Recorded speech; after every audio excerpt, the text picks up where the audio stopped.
Hello welcome to Sally kitchen. ഇന്ന് നമ്മൾ easy ആയിട്ടുള്ളൊരു ബ്രേക്ക്ഫാസ്റ്റാണ് ചെയ്യുന്നത്. ആലു പൂരിയാണ് കേട്ടോ ഇന്ന് റെഡിയാക്കിയെടുക്കുന്നത്. ഈ ഒരു പൂരി ഉണ്ടാക്കിയെടുക്കുകയാണെങ്കിൽ നമുക്ക് ബ്രേക്ക്ഫാസ്റ്റ് എളുപ്പത്തിൽ പണികൾ കഴിയും. ഇതിന് പ്രത്യേകിച്ച് കറികളെ ഒന്നും ആവശ്യമില്ല. അപ്പോൾ അത്ര എളുപ്പമാണ് ചെയ്യാൻ വേണ്ടിയിട്ട്.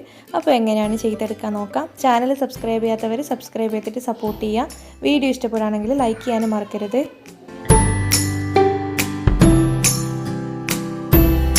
അപ്പോൾ ഇത് ചെയ്തെടുക്കാൻ വേണ്ടിയിട്ട് 2 ഉരുളക്കിഴങ്ങ് വേണം. വേവിച്ചിട്ട് നന്നായിട്ട് ഉടച്ചെടുക്കുക കേട്ടോ. ചെറിയ 2 പൊട്ടാറ്റോ ഇത്. ഇതിലേക്ക് ഇനി 2 കപ്പ് ഗോതമ്പ് പൊടി ചേർത്ത് കൊടുക്കുന്നുണ്ട്. ഇതിലേക്ക് ഇനി കുറച്ച് മല്ലിയില അരിഞ്ഞത് ചേർത്ത് കൊടുക്കുക. പിന്നെ ആവശ്യത്തിനുള്ള ഉപ്പ് ചേർത്ത് കൊടുക്കുന്നുണ്ട്. 1/2 ടീസ്പൂൺ മഞ്ഞൾപ്പൊടി, 1/4 ടീസ്പൂൺ മുളക് പൊടി. എന്നിട്ട് നന്നായിട്ട് മിക്സ് ചെയ്തിട്ട് ആവശ്യമുള്ളത്ര വെള്ളം ചേർത്തിട്ട് കുഴച്ചെടുക്കുക. പച്ചവെള്ളം കേട്ടോ ചേർത്ത് കൊടുക്കുന്നത്, ചൂടുവെള്ളം നല്ല സോഫ്റ്റായിട്ട് കിട്ടുന്നവരെ തന്നെ കുഴച്ചെടുക്കണം.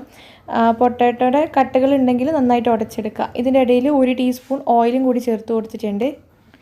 ഇനി നമുക്കിത് ചെറിയ ചെറിയ ബോൾസ് ആക്കിയിട്ട് മാറ്റി വെക്കുക. എല്ലാം ഈക്വലായിട്ട് പൂരിയുടെ സൈസിലങ്ങ് ആക്കിയെടുക്കുക. അതിന് ശേഷം പരത്തിയെടുക്കുക. കുറച്ച് ഗോതമ്പ് പൊടി വിതറി കൊടുക്കുക. എന്നിട്ട് കുറച്ച് കട്ടിയിൽ പരത്തിയെടുക്കണം. പൂരി കുറച്ച് കനത്തി പരത്തിയെടുക്കണം. എന്നാൽ മാത്രമേ കറക്റ്റായിട്ട് ആ പൊങ്ങി വരുള്ളൂ. ഇതുപോലെ എല്ലാം പരത്തിയെടുക്കുക. ഇനി ഇതിപ്പോൾ ചുട്ടെടുക്കേ വേണ്ടൂ. അപ്പോൾ അതിന് വേണ്ടിയിട്ട് ഒരു ചീനച്ചട്ടിയിൽ അത്യാവശ്യം ഓയിൽ ചൂടാക്കാൻ വെച്ചിട്ടുണ്ട്. ഓരോന്നായിട്ട് ഇട്ട് കൊടുക്കുക.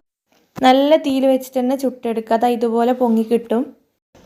എന്നിട്ടൊന്ന് മറിച്ചിട്ട് കൊടുക്കുക. സാധാരണ നമ്മൾ പൂരി ചെയ്യുന്നത് പോലെ തന്നെ ചെയ്തെടുക്കുക.